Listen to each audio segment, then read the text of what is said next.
চিন্তা করেন যদি ওই শাহবাগে ওনার সাথে যদি জামাতের আমির থাকতেন, মামুনুল হক থাকতেন, তাহলে কিরকম চাঙ্গা হতো, আল্লাহ আপনি আল্লাহ চিন্তা আল্লাহ করতে পারেন। আল্লাহ আল্লাহ কিরকম আল্লাহ একটা স্ফুলিঙ্গ হতো, কিরকম একটা স্ফুলিঙ্গ সুবহানাল্লাহ হতো, সুবহানাল্লাহ। আমরা দেখতে পারতাম। তারপরে ঐক্যবদ্ধ প্ল্যাটফর্মে তারা যদি একসাথে নির্বাচন করে এত ভালো ফলাফল করবে, আমরা কোনোদিন সেটা কল্পনাও করতে পারবো না। আমরা দেখেছি শাইখে চরমনায় কিভাবে বুলেটের সামনে একটা গুলি তো যথেষ্ট একটা মানুষের শেষ হয়ে যাওয়ার জন্য, তো উনি জীবনের রিস্ক নিয়ে নেমে গেছেন। যে না, আমি বসে থাকবো না যে আমাকে কখন ডাকবে, বরং আমি ডাকবো, আমি উদ্যোক্তা হব। জাতীয় ঐক্যের জন্য তরুণ আলেমদের করণীয় কি? যেমন আপনি আবু মোহাম্মদ রহমানী হাফিজাহুল্লাহ, আপনি তরুণ আলেম, জাতীয় ঐক্যের জন্য দাওয়াতি কাজে মিডিয়া কেন্দ্রিক এবং সামাজিক বিভিন্নভাবে আপনি জড়িত। এটা আপনাকে যারা চিনে যারা চিনে তারা জানে, আমি তো ব্যক্তিগতভাবে জানি আলহামদুলিল্লাহ। তো এই ক্ষেত্রে আমাদের আমভাবে সকল আলেমদের, মনে করেন যারা মিডিয়াতে নাই, একজন মাদ্রাসার উস্তাদ অথবা একজন উপর ক্লাসের ছাত্র অথবা একজন আলেম ব্যবসায়ী, তো জাতীয় ঐক্যের জন্য তরুণ আলেমদের করণীয়টা আসলে আপনি কি মনে করেন? কোন কাজটা করলে ঐক্য ত্বরান্বিত হবে?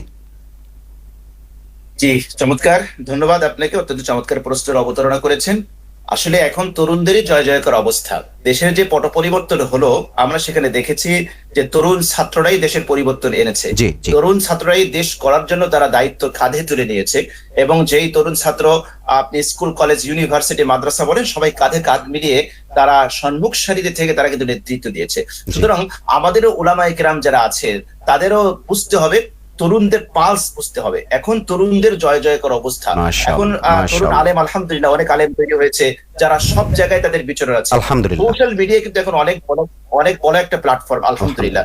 সোশ্যাল মিডিয়ার প্রতিবাদ, সোশ্যাল মিডিয়ার ঐক্য, সোশ্যাল মিডিয়ার আহ্বানকে কখনোই অ্যাভয়েড করে চলার কিন্তু কোনো সুযোগ নেই। আর ম্যাক্সিমাম তরুণ উলামায়ে কেরাম কিন্তু তারা সোশ্যাল মিডিয়ায় তারা অ্যাক্টিভ।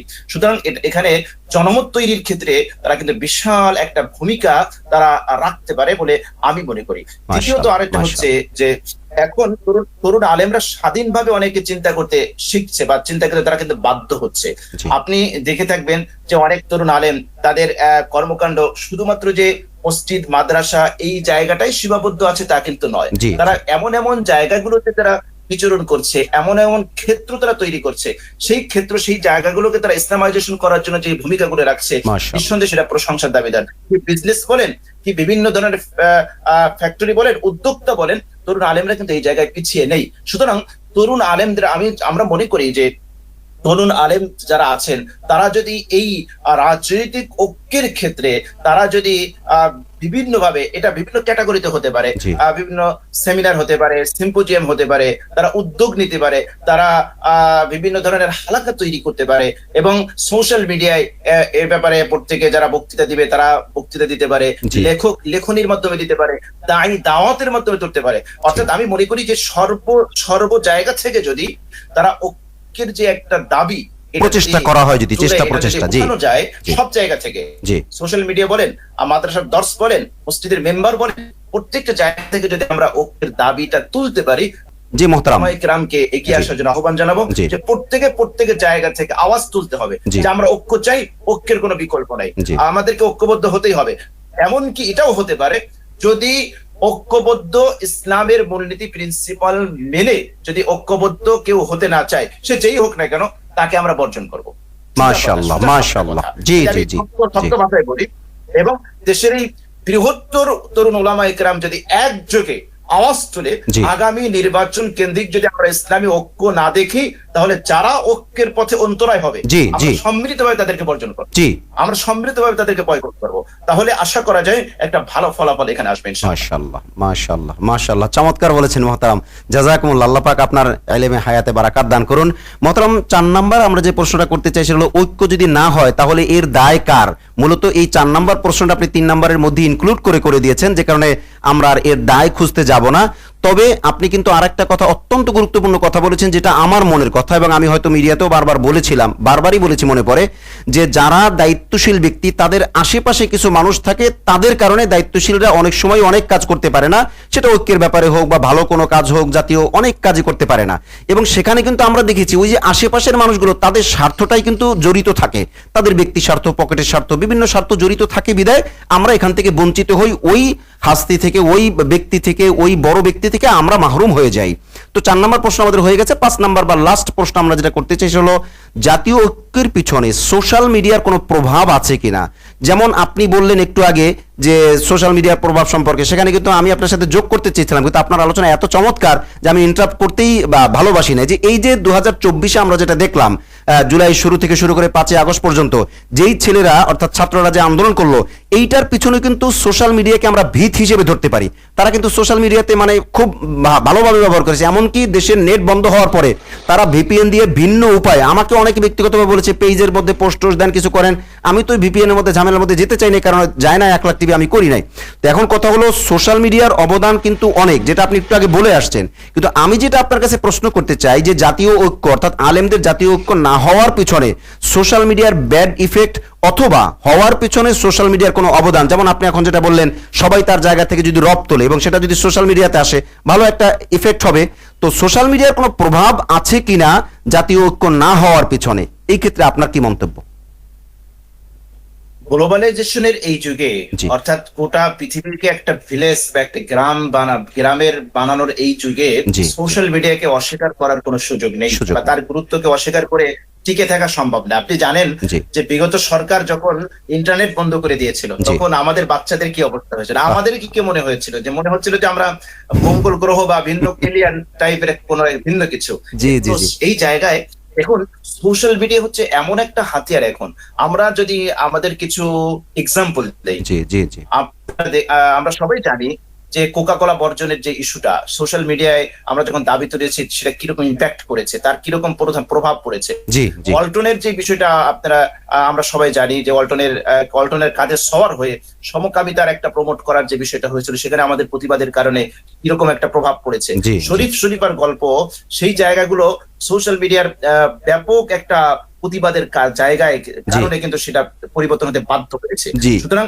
এটা অনেক বড় একটা পাওয়ারফুল, অনেক বড় একটা শক্তি। জি। এই শক্তিকে অ্যাভয়েড করার কোনো সুযোগ এখন নাই। তবে আমি আসলে ওটা মনে করি না যে এখন রাজনৈতিক দল যারা আছে প্রত্যেকেই তারা সোশ্যাল মিডিয়া ব্যবহার করে এবং প্রত্যেকেই এই ব্যাপারে এক্সপার্ট। সুতরাং আমি মনে করি যে এখানে রাজনৈতিক যারা নেতৃত্ব স্থানে আছে তাদের সদিচ্ছাই হচ্ছে এখানে ঐক্য হওয়ার জন্য সবচেয়ে বড় একটা হাতিয়ার আমি মনে করি। সুতরাং এখানে সোশ্যাল মিডিয়ায় যে অনেকের পেছনে একেবারে ভূমিকা রাখে না, আমরা সেটা বলবো না, বাট আমার কাছে খুব একটা গভীরে যদি যাই, ডিপে যদি যাই, দেখুন আমরা দেখি রাজনৈতিক দলের এখন যারা নেতৃত্ব স্থানে আছে, আমরা যদি হেফাজতে ইসলাম বলি, আমরা যদি খেলাফত মজলিস বলি, আল্লামা মামুনুল হক বলেন, তারপরে মাহফুজুল হক বলেন, আপনি হেফাজতের নেতৃবৃন্দ বলেন, তারপরে ইসলামী আন্দোলনের ফয়জুল করিম বলেন, প্রত্যেকে তো সোশ্যাল মিডিয়ার লোক। জি জি সুতরাং সোশ্যাল জি। মিডিয়ার গতিবিধি তাদের নখদর্পণে আছে। জামাত ইসলামের কথা বলেন, জামাত ইসলামের প্রত্যেকের নখদর্পণে আছে সোশ্যাল মিডিয়ার, জি, তার জি। নারী নক্ষত্র সবাই তাদের কাছে আছে। জি। এখন যদি কেউ সোশ্যাল মিডিয়ার দোহাই দিয়ে ঐক্য থেকে দূরে সরে যায়, আমি মনে করবো যে এটা ঐক্য থেকে পলানোর একটা পথ সে খুঁজে। জি, আসলে জি। সোশ্যাল মিডিয়া এখানে ঐক্যের মাঝে একটা বড় ধরনের অন্তরায় হবে বলে আমি মনে করি না। কেন, আজকের যুগের যারা নেতৃস্থানে আছে, রাজনৈতিক দলের কেন্দ্রে যারা আছে, জি। প্রত্যেকেই সোশ্যাল মিডিয়ার সাথে সম্পৃক্ত, প্রত্যেকের সোশ্যাল মিডিয়ার নারী নক্ষত্র তাদের জানা আছে। জি, সুতরাং জি। তারা কোনটা তারা প্রভাবান্বিত হবে, কোনটা তারা হবে না, এই বাস বিচার করার যোগ্যতা তাদের আছে বলে আমি মনে করি। সুতরাং এটা যে খুব একটা প্রভাব পড়বে, খুব একটা ইফেক্ট করবে, এটা আমি মনে করি না। আমি মনে করি যে যদি আমাদের ইসলামিক রাজনৈতিক দলগুলো জি। তারা যদি একটা বিষয় তারা ঐক্যমত হয় যে আগামী নির্বাচন আমরা ইসলামিক একটা নামে বা ইসলামের একটা দলে বা ইসলামী একটা কেন্দ্র তৈরি করে, মার্কাজ তৈরি করে, ইউনিটি তৈরি করে, জি। আর সেটা হতে পারে ইত্তেহাদুল উম্মাহ হতে পারে, আরো যে কোনো নামে হতে পারে, আমরা যদি এইভাবে নির্বাচনে যাব এবং সেই পরিপ্রেক্ষিতে যদি তারা গঠনমূলক আলোচনা করে, তাহলে অবশ্যই ভালো ফলাফল আসবে বলে আমি মনে করি। তবে আমি এখানে শেষ যে কথাটি বলতে চাই, আমি বলবো যে আলোচনা করার মানুষ অনেক আছে, সমালোচনা করার মানুষ আছে, কিন্তু উদ্যোগ নেওয়ার মানুষের খুব অভাব, উদ্যোগ নেওয়ার মানুষের অভাব। এখন আমি যদি মনে করি যে জামাত ইসলামী উদ্যোগ নিয়ে আমাদের কাছে আসবে আর আমি ঘরে বসে থাকবো, না, আমি বলবো যে এই আইডিয়া রং আইডিয়া, এই ধারণাটা ভুল। মহতারাম এই ক্ষেত্রে যদি মনে করি, মহতারাম এই ক্ষেত্রে আপনাকে কিন্তু চুজ করা হয়েছে, আপনি স্ক্রিনে এখন দেখতে পাচ্ছেন মোহাম্মদ মনসুর আলী হাওলাদার, তিনি কমেন্ট করেছেন যে রহমানী হুজুরকে অনুরোধ করছি আপনার পক্ষ থেকে একটি আয়োজনে আমরা দেখতে চাই সকল দলকে নিয়ে, অর্থাৎ সকল দলকে নিয়ে একটা কিছু করার জন্য আপনার কাছেই কিন্তু আমাদের দর্শক কমেন্ট করছে। জি জি, আমরা চেষ্টা করবো ইনশাআল্লাহ। আমিন আমিন আমিন করার জন্য আমরা চেষ্টা করবো। তো আমরা চাই যে আমাদের চেষ্টার আগে যেন তাদের ঐক্য হয়ে যায়, আমিন আমরা আমিন সেটাই আমিন চাচ্ছি। আমিন। আমি যেটা বলছিলাম জি। যে এটা চলবে না, জামাত ইসলাম যদি বসে থাকে যে আমার অ্যাক্টিভিটিস আছে, আমার দলের কর্মী বেশি বা আমার রাজনৈতিক প্রজ্ঞা বেশি, আমার কাছে সবাই আসবে, এটা একটা রং আইডিয়া, এটা হবে না। জি ঠিক একইভাবে ইসলামী আন্দোলন যদি মনে করে যে আমার সর্বত্র আমার কর্মী বেশি, আমার রাজনৈতিক ক্ষেত্রে আমার বিচরণ বেশি, তা আমার কাছে সবাই আসবে, সেটাও হবে না। অন্যান্য আদার্স যে দলগুলো আছে, ইসলামী খেলাফত বা খেলাফত আন্দোলন, খেলাফত মজলিস জি বা জমিয়ত ইসলাম, আমি প্রত্যেককে বলবো যে আমরা নিজেরা উদ্যোগী হই, যে না আমি বসে থাকবো না যে আমাকে কখন ডাকবে, বরং আমি ডাকবো, আমি উদ্যোক্তা হব, জি তাহলে ইনশাআল্লাহ ভালো কিছুর আশা হবে। তবে আমি আশা দেখি, আমি স্বপ্ন দেখি, আমি স্বপ্নের জাল বুনি যে ইসলামী দলগুলো ভালো করুক। তবে এখানে একটা কথাই আমাদের উল্লেখ করতে চাই, যদি আমাদের উদ্দেশ্য থাকে ইসলামিক খেলাফত, যে আমরা আল্লাহর জমিনে খেলাফত কায়েম করব, তখন জি আমি এই মেসেজটা ইনশাআল্লাহ জনগণকে দিতে চাই। জি রাজনৈতিক যে দলগুলো আছে অবশ্যই আমরা তাদেরকে সাপোর্ট দেই, তাদেরকে অ্যাপ্রিসিয়েট করি, আমরা আমাদের সামর্থ্য অনুযায়ী তাদেরকে সহযোগিতা করব। জি তবে রাসূল করিম সাল্লাল্লাহু আলাইহি ওয়াসাল্লাম তার যে শাসন ব্যবস্থা খেলাফত, সাহাবায়ে কেরামের যে শাসন ব্যবস্থা, আবু বকর, ওমর, উসমান, আলী রাদিয়াল্লাহু তাআলা আলাইহিম আজমাইন, তাদের যে খেলাফত ব্যবস্থা, এই খেলাফত ব্যবস্থা কিন্তু গণতান্ত্রিক এই ভাবে নির্বাচনের মাধ্যমে হবে। মোহতারাম, আপনার নেট ইন্টারাপ্ট হয়েছে সম্ভবত, আমাদের দিক থেকে ঠিক আছে। জি বলেন বলেন, মাঝখানে একটু ড্রপ দিয়েছিল, শোনা বলেন। যাচ্ছে? এখন শোনা যাচ্ছে, বলেন। যেটা বলছিলাম যে খেলাফত ব্যবস্থা কায়েম করার জন্য রসুল করিম সাল্লাল্লাহু আলাইহি ওয়াসাল্লামের নীতি আমরা দুটো পাই, তার পুরো জীবন অ্যানালাইসিস করলে আমরা দুইটা পাই, একটা হচ্ছে দাওয়াত, একটা জিহাদ। জি এই দুই পদ্ধতিতে কিন্তু আমাদের অগ্রসর হতে হবে। জি তৃতীয় কোন পদ্ধতিতে আপনি পৃথিবীতে খেলাফত কায়েম করবেন এরকম কোন এক্সাম্পল কিন্তু আমাদের হাতে নেই, অপশন নেই। দেখুন আমি কয়েকটা এক্সাম্পল দেই। তুরস্কে কিন্তু বহুদিন যাবত ডানপন্থীরা ক্ষমতায়, তারা কিন্তু কোরআনের কোন আইন তারা কিন্তু চালু করতে পারে নাই।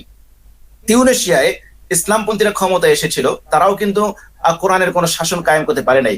মিশরে মুরসি কিন্তু ক্ষমতায় এসেছিল, তারাও কিন্তু কোরআনের শাসন কায়েম করতে পারে নাই। কিন্তু এর বিপক্ষে তালেবানরা যে কয়দিন ক্ষমতায় এসেছে, তারা কিন্তু কোরআনের শাসন তারা কায়েম করেছে। তাহলে সুবহানাল্লাহ পার্থক্যটা কোথায়? সুবহানাল্লাহ। পার্থক্যটা হচ্ছে এই জায়গায়, তালেবানরা কোন গণতান্ত্রিক নির্বাচনের মাধ্যমে ক্ষমতায় এসে তারা কিন্তু কোরআনের শাসন কায়েম করে নাই, তারা ওই দাওয়াত এবং জিহাদের ওই পথটাই কিন্তু তারা অবলম্বন করেছে। জি সুতরাং আমাদেরকে মনে রাখতে হবে, আমাদেরকে এই বার্তাটা জনগণের কাছে স্পষ্ট করা চাই জি যে খেলাফত আলা মিনহাজ নবুওয়া, জি এটা যদি কায়েম করতে হয় ওই নববী পদ্ধতি, নববী পন্থায় কিন্তু আমাদেরকে অগ্রসর হতে হবে, এবং আমাদেরকে এটা স্পষ্ট করতে হবে যে এটাই হচ্ছে একমাত্র পদ্ধতি। হ্যাঁ, গণতান্ত্রিক পদ্ধতিতে আমরা ক্ষমতায় যাব, আমরা নির্বাচনে যাব, সেখানে গেলে ইসলামের অনেক উপকার হবে। দেখুন এখানে মজার বিষয় কি ভাই, আমি আপনাকে বলি যে আপনি গণতান্ত্রিক পন্থায় ক্ষমতায় গিয়ে আপনি কিন্তু ওই সংবিধানের উপরে শপথ করে কিন্তু আপনি ক্ষমতায় যাচ্ছেন।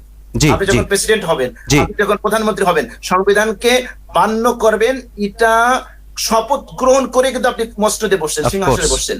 জি আমি একটা এক্সাম্পল দিই, আপনাকে এক্সাম্পল দিই। ধরুন দাবা আছে না, দাবা খেলি না আমরা, জি দাবা যারা খেলে আর কি, জি দাবার বিভিন্ন গুটি আছে। এখন আপনি এতটুকু এখানে স্বাধীন আছেন যে আপনি কি এখন ঘোড়ার চাল দিবেন, নাকি রাজার চাল দিবেন, নাকি ছোট সৈন্যের চাল দিবেন, এটা কিন্তু আপনি স্বাধীন। জি কিন্তু ওই দাবার ঘরের বাইরে যাওয়ার কিন্তু কোনো শক্তি আপনার নাই, না, সুযোগ নেই, সুযোগ কিন্তু নাই। কোনো সুযোগ তো নেই। তাহলে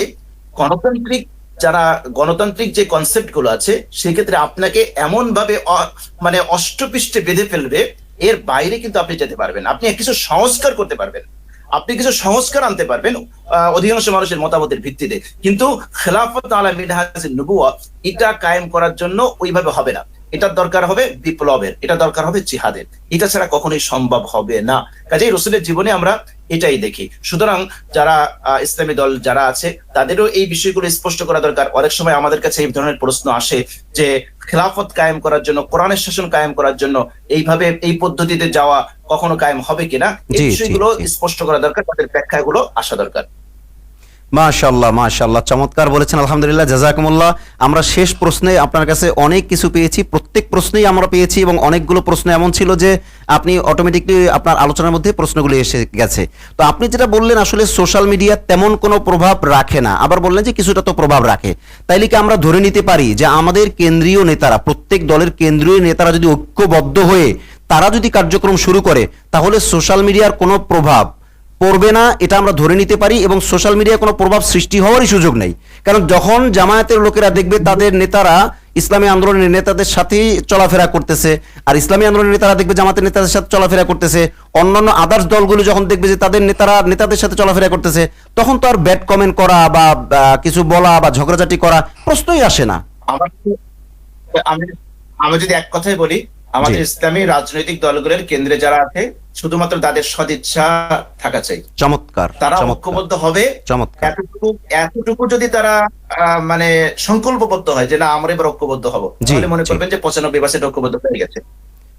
তা না হয় তাহলে অজুহাত দাঁড় করালে বহু দাঁড় করাতে পারবেন, অমুক কারণে হয় নাই, অমুক কারণে হয় নাই, বহু কারণ আপনি বহু কজ দাঁড় করাতে পারবেন যদি আপনার সদিচ্ছা না থাকে। সুতরাং আমি মনে করবো যে যদি এই প্রেক্ষাপটে এটা কেন দরকার, আমি দেখেন আরেকটা কথা এখানে বলি, ইসলামী দলগুলোর ঐক্যটা এখন কেন বাংলাদেশের প্রেক্ষাপটে এত জরুরি।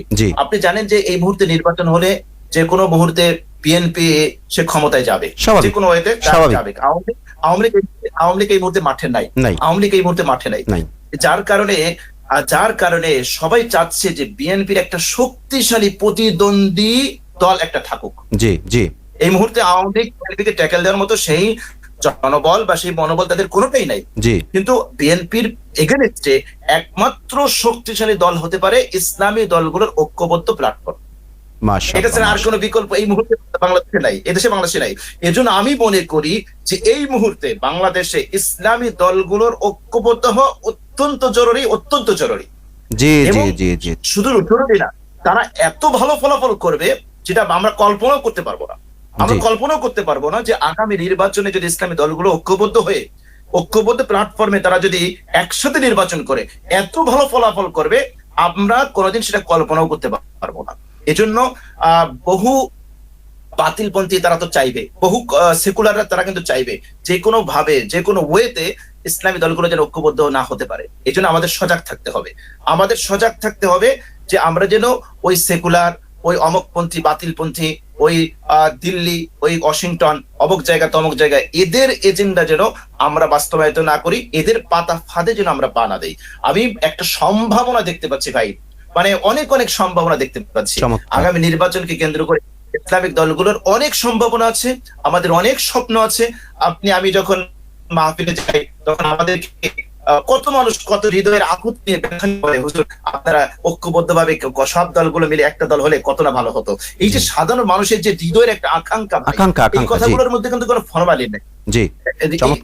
এই কথাগুলোর মধ্যে কোনো ফরমালিন নেই, অন্তরের গহীর থেকে কিন্তু তারা এই কথাগুলো বলে। সেই মানুষগুলো কিন্তু একেবারে চাতক পাখির মতো আমাদের দিকে তাকিয়ে আছে। সুতরাং আমরা আবারও শেষ বেলায় আমরা বলবো যে অবশ্যই আমরা খুব অচিরেই এরকম একটা উদ্যোগ দেখতে পাবো যে সব দলগুলো তারা ঐক্যবদ্ধ হওয়ার, তারা আগামী নির্বাচন কেন্দ্রিক একটা রাজনৈতিক ঐক্য হবে, তার একটা আবহাওয়া, তার একটা বাতাস, সুবাতাস বইবে, এরকম একটা স্বপ্ন, এরকম একটা আশা অবশ্যই আমরা দেখতে পারি এবং স্বপ্ন কিন্তু আমরা দেখতে পারি। আলহামদুলিল্লাহ, সুম্মা আলহামদুলিল্লাহ। মোহতারাম, আমরা আপনার কাছ থেকে আসলে আশার চাইতেও অনেক বেশি পেয়েছি। আমাদের খেয়াল ছিল মূলত 30 মিনিটের মধ্যে আমরা লাইভ ক্লোজ করব, তো সেখানে 52 মিনিট প্লাস চলতেছে লাইভ। আলহামদুলিল্লাহ, সুম্মা আলহামদুলিল্লাহ। আমি শেষ যেটা, এটা আমার স্ক্রিপ্টের বাইরে একটা প্রশ্ন নিজের অভিজ্ঞতা থেকে। দেখুন 5ই আগস্ট যখন ঘটলো, তারপর মানে 5ই আগস্টের দিন সন্ধ্যা পর্যন্ত তো মানে টালমাটাল একটা অবস্থা, থমথমে পরিস্থিতি। যাত্রাবাড়ির অবস্থা তো সবাই কম বেশ জানে, তো বিভিন্ন জায়গার অবস্থা, মিরপুর, যাত্রাবাড়ি, বিভিন্ন জায়গায়। তো আমি আসলে ওই দিন তো আর কেউ খুব একটা ঘরের থেকে নামেও না, হয়তো আনন্দ মিছিল কিছু মানুষ আবেগে করছে, পরিস্থিতি থমথমে। পরের দিন আমি যখন ঢাকায় গেলাম, ঢাকায় বলতে মৌলিক জায়গায় বাইতুল মোকাররমে ওই এলাকায় যখন গেলাম, মূল ঢাকায়, তখন আমি একটা অনুভব করলাম, জোহরের নামাজ আমি বাইতুল মোকাররম পড়েছি, সেইখানে দেখেছি যে বাইতুল মোকাররম মসজিদের ইমাম সাহেবের সাথে বেশ কিছু ছেলেরা গেল, তো দূরে থেকে দেখছি, আমি আর কাছে যাই নাই। তো ওনারা নামাজের পরেই ঘোষণা করলেন যে গায়েবানা জানাজার ব্যাপার, এবং তখন জানলাম যে ছাত্র শিবিরের পক্ষ থেকে গায়েবানা জানাজার আয়োজন করা হয়েছে। তো তারপরে তারা লম্বা বক্তব্য দিলেন, অনুষ্ঠান করছেন, গায়েবানা জানাজা করছেন।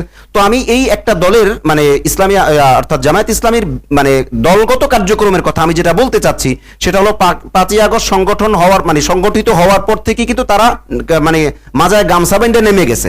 আর ইসলামী আন্দোলনের কথা যদি বলি তাহলে তো আমরা 5ই আগস্ট ঘটার আগেই তারা রাস্তায়, আমরা দেখেছি শাইখে চরমনায় কিভাবে বুলেটের সামনে একটা গুলি তো যথেষ্ট একটা মানুষের শেষ হয়ে যাওয়ার জন্য, তো উনি জীবনের রিস্ক নিয়ে নেমে গেছেন। তো এই যে বড় দুইটা দল, ইসলামী দল, কেউ কিন্তু নিজের জায়গায় বসে নাই, সবাই নিজের জায়গায় কিন্তু কাজ করতেছে। এই কাজটা যদি ঐক্যবদ্ধভাবে হতো তাহলে আমার মনে হয় আরো বেশি ফল হতো। আপনি কি মনে করেন এই ক্ষেত্রে, অর্থাৎ ঐক্যবদ্ধতার ক্ষেত্রে এবং ইজতেমাই কাজের ফলাফলের ব্যাপারে? জি, হাদিস তো আছে, ইয়াদুল্লাহি আলাল জামা, আল্লাহর রহমত, সুবহানাল্লাহ। আল্লাহর শক্তি জামাত। মাশাআল্লাহ, এটা তো মাশাআল্লাহ। বলার অবকাশ কোনো নেই। কোরআনের নির্দেশ ওয়াতাসিমু বিহাবলিল্লাহি জামিআ ওয়া লা তাফাররাকু, জি, জি। আল্লাহর রজ্জুকে শক্ত করে ধরো, তোমরা বিচ্ছিন্ন হয়ো না। এবং কি রাসূল করিম সাল্লাল্লাহু আলাইহি ওয়াসাল্লাম হাদিসের মধ্যে কত শক্ত কথা আমাদেরকে বলেছেন, জি। মান ফারাকাল জামাআতা শিবরান ফামাতা ইল্লা মাতা মিতাতান জাহিলিয়া। যে সুবহানাল্লাহ, ব্যক্তি জামাত থেকে, মুসলিমের বৃহত্তর জামাত থেকে যে ব্যক্তি এক বিঘত পরিমাণ দূরে সরে যাবে, সে জাহিলি যুগের মৃত্যু বরণ করবে। আল্লাহ, বুখারী আল্লাহ। শরীফের হাদিস আল্লাহ, 54 নম্বর হাদিস। ওই হাদিসের মধ্যে আল্লাহ রাসূল বলেছেন, মান ফারাকাল জামাআতা শিবরান, এক বিঘত পরিমাণ যদি জামাত থেকে সরে যায়, ফাকাদ খালা রিবকাতাল ইসলামি মিন উনুকিহি, সে তার কণ্ঠ থেকে ইসলামের রশিকে খুলে ফেললো। আল্লাহ, এত বড় বার্তা কিন্তু আল্লাহ, আল্লাহ, নবী আল্লাহ। সাল্লাল্লাহু আলাইহি ওয়াসাল্লাম দিয়েছেন। সুতরাং ঐক্যবদ্ধ হওয়া এটা অনেক অনেক পাওয়ারফুল একটা বিষয়। দেখুন, আমি যেটা বলি, 4ই আগস্ট শায়েখে চরমোনাই যখন এখানে ভাষণ দিলেন, অর্থাৎ আমাদের এই যে শাহবাগে তো উনি আসলেন, জি। তো আপনি কি চিন্তা করেন, যদি ওই শাহবাগে ওনার সাথে যদি জামাতের আমির থাকতেন, মামুনুল হক থাকতেন, তাহলে কিরকম চাঙ্গা হতো? আল্লাহ, আপনি আল্লাহ, চিন্তা আল্লাহ, করতে পারেন? আল্লাহ, আল্লাহ, কিরকম আল্লাহ, একটা স্ফুলিঙ্গ হতো, কিরকম একটা স্ফুলিঙ্গ সুবহানাল্লাহ, হতো, সুবহানাল্লাহ। আমরা দেখতে পারতাম।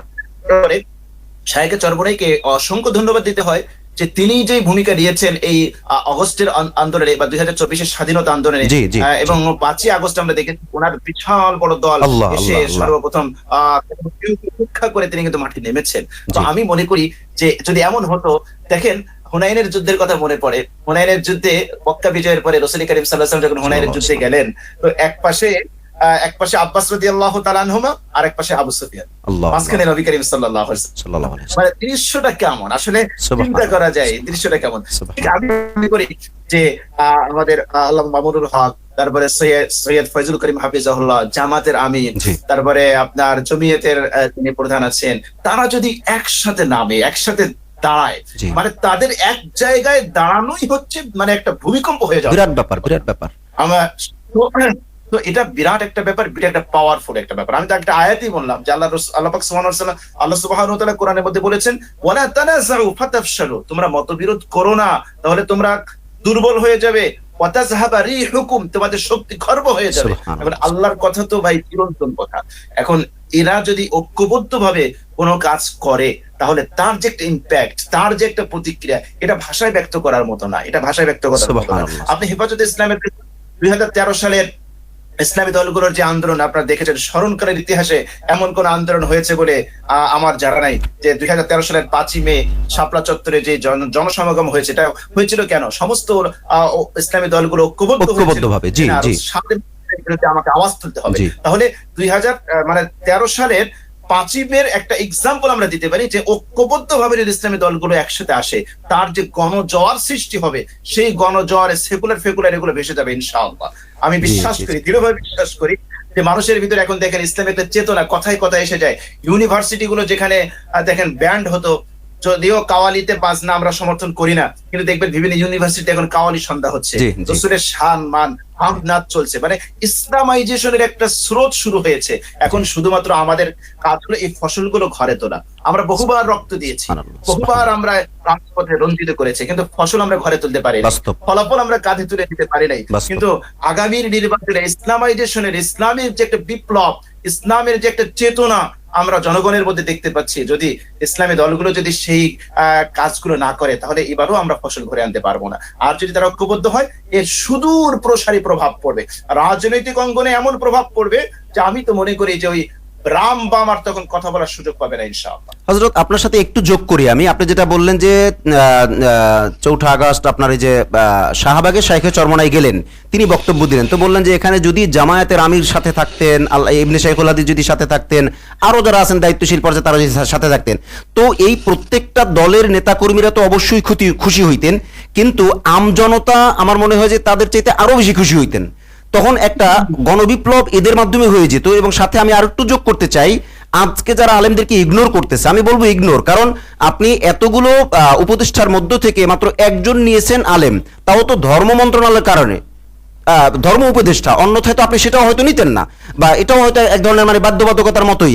অথচ মানে বৈষম্য বিরোধী আন্দোলন হলো, আপনার অধিকার আদায়ের আন্দোলন হলো, এবং আপনার নির্যাতন জুলুম নির্যাতন বন্ধের আন্দোলন হলো, কিন্তু কই সেই বৈষম্য তো আমরা রয়েই গেলাম। আলেম ওলামারা তো আমভাবে বৈষম্য শিকার রয়েই গেলেন। আজকে যদি 50% অর্থাৎ 50%ও যদি আলেম ওলামারা উপদেষ্টার মধ্যে থাকতেন, তাহলে একটা যৌক্তিক 5-7 জন থাকলেও তো একটা কথা হতো, শুধুমাত্র একজন। তাহলে আমার মনে হয় আপনি যেভাবে বললেন যে শাইখে চরমনাইর সাথে, এখন কথা হলো কে কার সাথে মিলে যাবে সেটা ভিন্ন প্রসঙ্গ।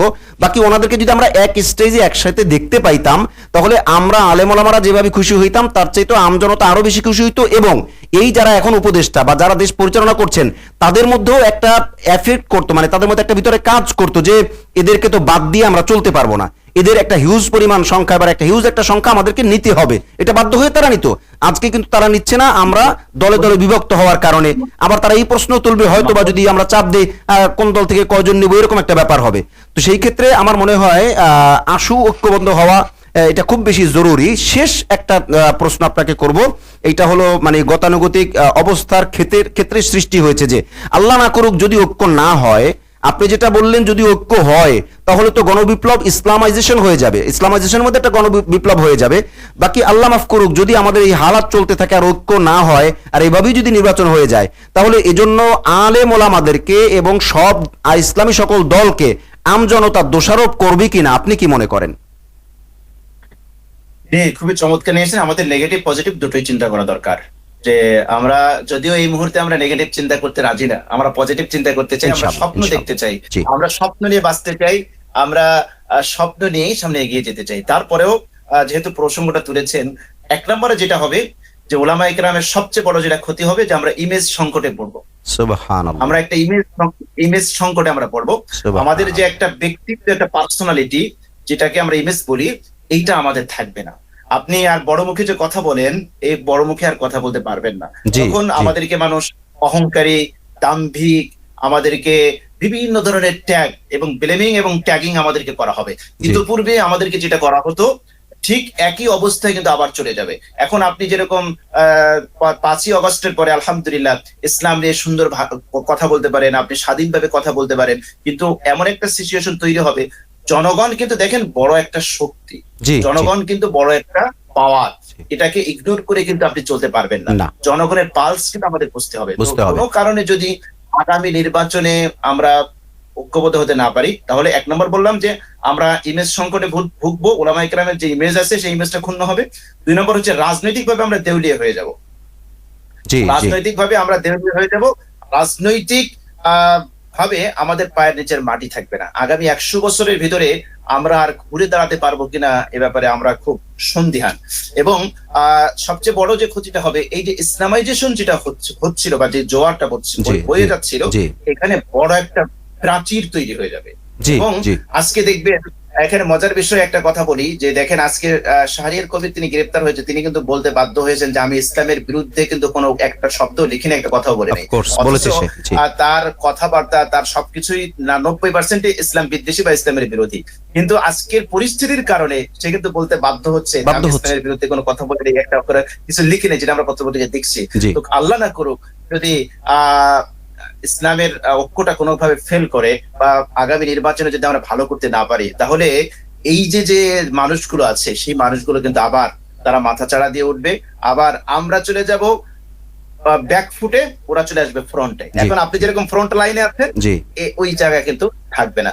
আরো অনেক কিছু আছে। ইসলামের যে দাওয়াত গুলো আপনি এখন নির্বিঘ্নে নির্বিবাদে করতে পারছেন, এই জায়গায় ব্যারিয়ার তৈরি হবে, প্রতিবন্ধকতার সৃষ্টি হবে। আপনার দাওয়াতের যতগুলো ইসলাম প্রচারের ক্ষেত্র আছে, আপনি দেখবেন, আমাকে এক টকশোতে একজন বলে ফেলেছিলেন যে পার্বত্য চট্টগ্রাম অঞ্চলে অনেক খ্রিস্টানরা এসে দাওয়াত দেয়, ওলামা ইকরামকে আপনার দেখতে পাই না কেন? আমি তাকে জবাব আমার মতো দিয়েছি। তবে বাস্তবতা তো এটা ছিল যে আমরা দেখেছি যে আমাদের গুনবী ভাই ওখানে কাজ করতেন, সে গ্রেফতার হয়েছিলেন। তারপরে মুফতি জুবায়ের ভাই ওখানে কাজ করেছেন, তারা কিন্তু গ্রেফতার হয়েছিলেন। তো এই যে প্রেক্ষাপটটা, আমরা চাইলে যে এই অবস্থা আবার তৈরি হোক, কিন্তু যদি কোনো কারণে আমাদের ঐক্য না হয়, তাহলে এই সকল অবস্থা কিন্তু আবার মাথাচাড়া দিয়ে উঠবে। বাংলাদেশে ইসলামের কাজগুলো মানে নির্বিঘ্নে নির্দ্বিধায় করাটা কিন্তু অনেক দুরূহ হয়ে পড়বে। সুতরাং এই দায়ভার কিন্তু রাজনৈতিক দলগুলো কোনোভাবে এড়াতে পারবে না। সুতরাং আমি তাদেরকে মেসেজটা দিতে চাই যে আপনারা আগামীর পথ কিভাবে চলবেন, আগামীর ঐক্য কিভাবে হবে এখন থেকে ভাবুন, নতুবা বৃহৎ পরিসরে আমরা যে ক্ষতির সম্মুখীন হব সেই দায় দায়িত্ব কিন্তু অনেকটা আপনাদের উপরই পড়বে। মাশাআল্লাহ, মাশাআল্লাহ, জাযাকুমুল্লাহ। মুহতারাম, চমৎকার বলেছেন। 1 ঘন্টা প্লাস 1 ঘন্টা 3 মিনিট চলছে আমাদের লাইভ। আল্লাহর মেহেরবানি। আমি আগেও বলেছি যে আসলে আমরা চাওয়ার চাইতে অনেক বেশি পেয়েছি, আর আপনি তো মিডিয়া ব্যক্তিত্ব, আপনার কাছ থেকে আমরা একটু বেশি আশা করতেই পারি, কারণ আপনি সবসময় বলছেন আলহামদুলিল্লাহ সুম্মা আলহামদুলিল্লাহ। অনেক মৌলিক কথা বলেছেন যা আমরা জানলে, মানলে, বুঝলে আমাদের ফায়দা হবে, নিশ্চিত, এতে কোনো সন্দেহ নাই। আমরা আর সময় নিচ্ছি না আপনার কাছ থেকে, আমাদের দর্শক শ্রোতাদেরকে আমরা কষ্ট দিব না। আমি শেষ একটা আবেদন করব আপনাকে, অল্প সময়ের মধ্যে আপনি আমাদের দর্শক শ্রোতাদেরকে আমভাবে ঐক্যের জন্য বা এনি পারপাস যে কোনো ব্যাপারই আপনি দাওয়াতি কাজ হিসেবে কিছু, যদি শেষ ব্যাপারে নসিহা হিসেবে কিছু বলতেন আপনার ইচ্ছা মতো। যে আমি এক কথাই বলবো, সেটা হচ্ছে যে যারা ইসলামকে ভালোবাসেন, ইসলামকে পছন্দ করেন, কোরআনের শাসন দেখতে চান, এদেশে ইসলামাইজেশন হোক, এদেশে যারা পশ্চিমা দর্শন বা দাদা বাবুদের দর্শনকে যারা বাস্তবায়ন করতে চায়, আপনারা যদি সেই জায়গায় ইসলামকে বিজয়ী দেখতে চান, প্রত্যেকের জায়গা থেকে আওয়াজ তুলুন এবং যার যতটুকু সামর্থ্য আছে, যতটুকু শক্তি আছে, ঐক্যবদ্ধ হওয়ার জন্য প্রত্যেকে আওয়াজ তুলুন, কার্যকরী পদক্ষেপ গ্রহণ করুন এবং আপনারা যাদের ফলো করেন, যাদের অনুসরণ করেন, তাদের কর্ণকুহরে এই মেসেজগুলো পৌঁছান যে ঐক্যবদ্ধ হওয়ার কোনো বিকল্প নাই। ধন্যবাদ মাহমুদি ভাই আমাকে আমন্ত্রণ জানার জন্য। দর্শক বৃন্দ সবাইকে ধন্যবাদ এতক্ষণ কষ্ট করে আমাদের আলোচনা শোনার জন্য। আল্লাহ যেন আমাদের এই আলোচনাকে আমাদের নাজাতের ওসিলা হিসেবে কবুল করেন। আমিন। প্রিয় দর্শক, আজ আর সময় নিচ্ছি না। আমাদের আবু মোহাম্মদ রহমানী ভাই চমৎকার বলেছেন। আমরা সামনেও আখলাক টিভিতে তাকে চাই এবং আমার আখলাক টিভিতে উত্তর ইনশাল্লাহ বড় আলেমদেরকে আমরা আনবো, হজরতের মতো এই সমসাময়িক যারা কথা বলছেন সকলকে আমরা আনার চেষ্টা করবো ইনশাআল্লাহ। আপনাদের দিক থেকে আমরা সহযোগিতা চাই, অর্থাৎ আমরা সাপোর্টটা চাই, বাকি দোয়াও চাই। আল্লাহ রাব্বুল আলামিন আমাদের সকলকে হজরতের কথাগুলো জানার এবং ভালো করে বোঝার এবং মানার তৌফিক দান করুন। আজ তাহলে পর্যন্তই, দেখা হচ্ছে পরবর্তী কোনো লাইভে অথবা পরবর্তী কোনো ভিডিও বার্তায় ইনশাআল্লাহ।